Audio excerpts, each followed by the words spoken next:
fellas. It's about 9:23 through my last bunch of trash in the garbage can.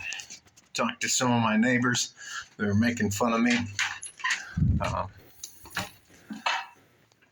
because I didn't cause a big disturbance,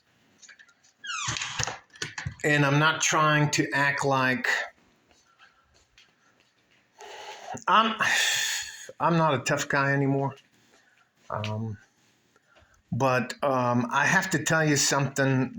As a older man, 57-year-old guy, I'm not one of those guys who's so set in his ways he can't change. But I have to tell you this. I just do not suffer fools. Here's an example, and this just did happen in why I'm doing this video. If I don't know you, you just can't show up at my house and try to sell me something door to door. And I was not rude at all to this young man. And there are agencies, there are so-called companies that try to rehabilitate men, and all they do is they're trying to turn you into an economic slave. And yes, you can make a lot of good money in sales, but sales jobs only last for, at the maximum, 30 days at a time. And a sales job is always in the back of your mind. You have to be, what have you done for me today? I own this business. I'm paying your salary. What have you done for me? Are you put money in my pocket, or are you taking money out of my pocket? So, young man comes up, and I don't bother anybody. I don't go out on my way to bother. I ask you, if you want to do sales and you think you can do that, if you get into multi-level marketing, you're a scammer. You're becoming part of a Ponzi scheme. If you are not selling a tangible product, and don't say it's like a water bird, listen, if you're not selling anything I have to have or I need, you're not helping me. And in fact, you don't have the right to come to my front door or stop me in the middle of the street when I'm talking to somebody. Hey, buddy, do you mind if I talk to you? And I'm like, yeah, I fucking mind. Stop fucking bothering me. I was in mid-sentence and you... Anyways, I'm not going to get into. I live in a very good, quiet neighborhood, and I have cultivated relationships with all of my neighbors. And because of who I am and the way I do things, my neighbors, we don't mess with each other. But I guarantee you, if my neighbors needed something, they didn't have any food, I would give them 40, 50, 100 pounds of food and make sure that they were taken care of. Because I want that same thing to happen to my wife should something happen to me. And she is at the mercy of the world. So I cultivate those relationships. But you can't... If I don't know you, you just can't show up in my life or at my doorstep and act like I owe you anything. And why are you so surprised if you know exactly where I live and what I look like? And I ask you for your driver's license so that if we want to continue this conversation, I'll meet you tonight at 7:30 p.m. at your house, and we can continue the conversation. You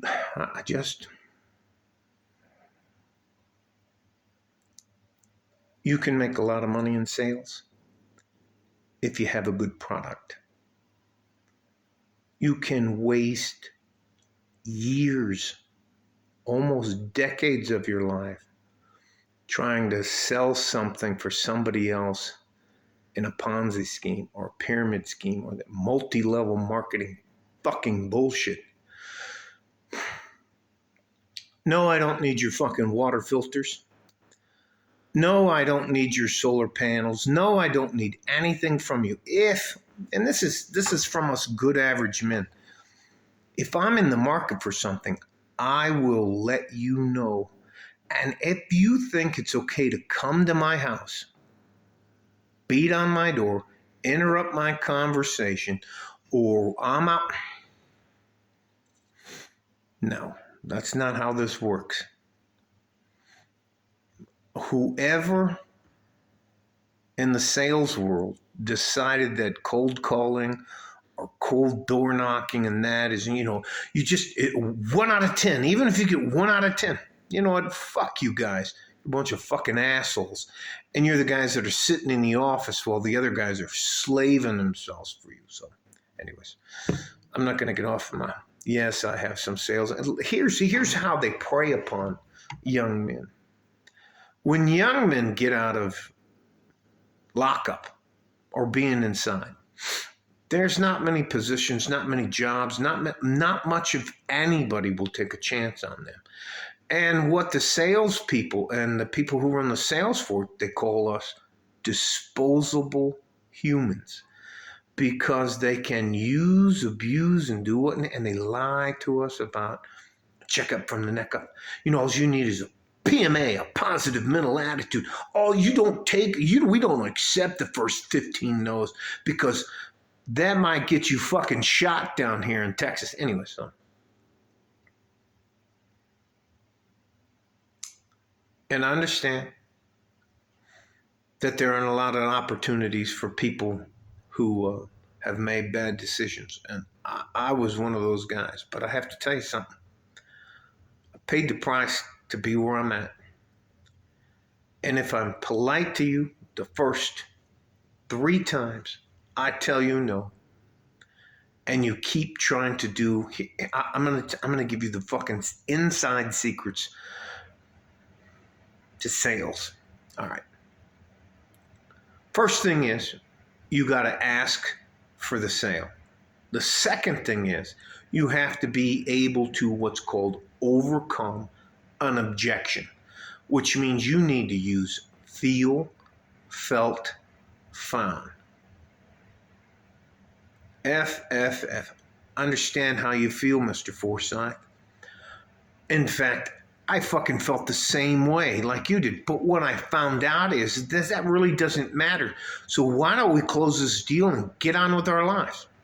So, can't even fucking tell you. If I'm not in the market for anything and you show up at my doorstep and I didn't invite you, do not be surprised at how you get treated. Unless you're willing to give me your name and address, and I can come see you at your house at the same time. I don't fuck with people anymore. I'm a little bit agitated, so I shouldn't probably continue this. So anyways, I'll tell you this. Young men, there is a vast difference between having a job and having a career. I would rather work at a low-paying entry-level job at my age right now, 57, than to go into the door-to-door fucking telemarketing fucking bullshit that dehumanizes you, and it turns you into what I call an economic slave.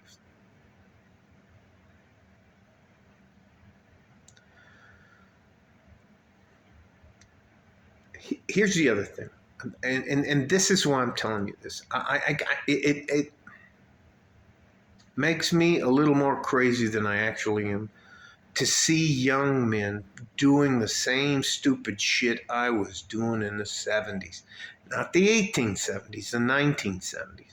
They're just fucking you out of your time, energy, and effort because they are preying upon you as a young man.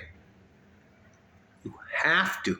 Even if you have to work cleaning toilets with the fact that you may end up being a welder, a plumber, a carpenter, a truck driver, working at Walmart, doing whatever you can. I hope this makes sense to you. And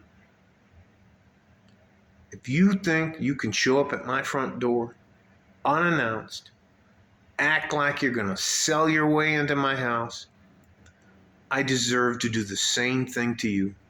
And if you don't think that's fair, well, fuck you. All right?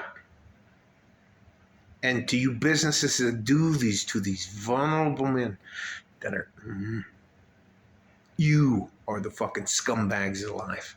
You solar panel guys, you door-to-door guys, companies, not the guys. The guys don't have much of a choice because they want to be out on parole and say they have a job. Anyways, let me just not.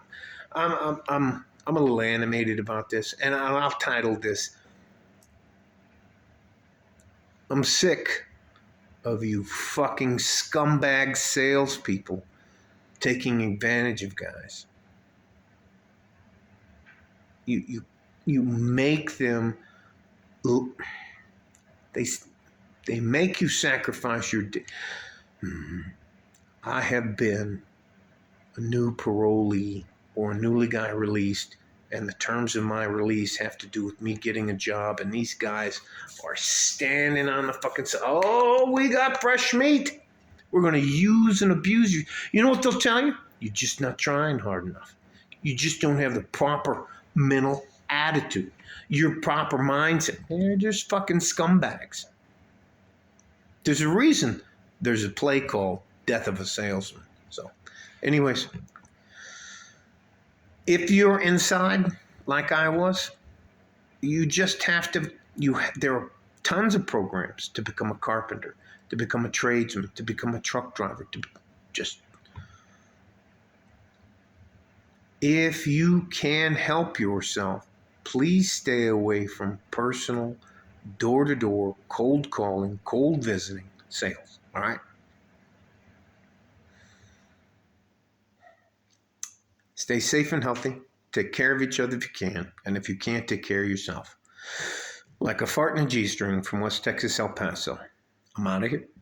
Bye-bye. Yeah, I'm upset. Yeah, I said bye-bye.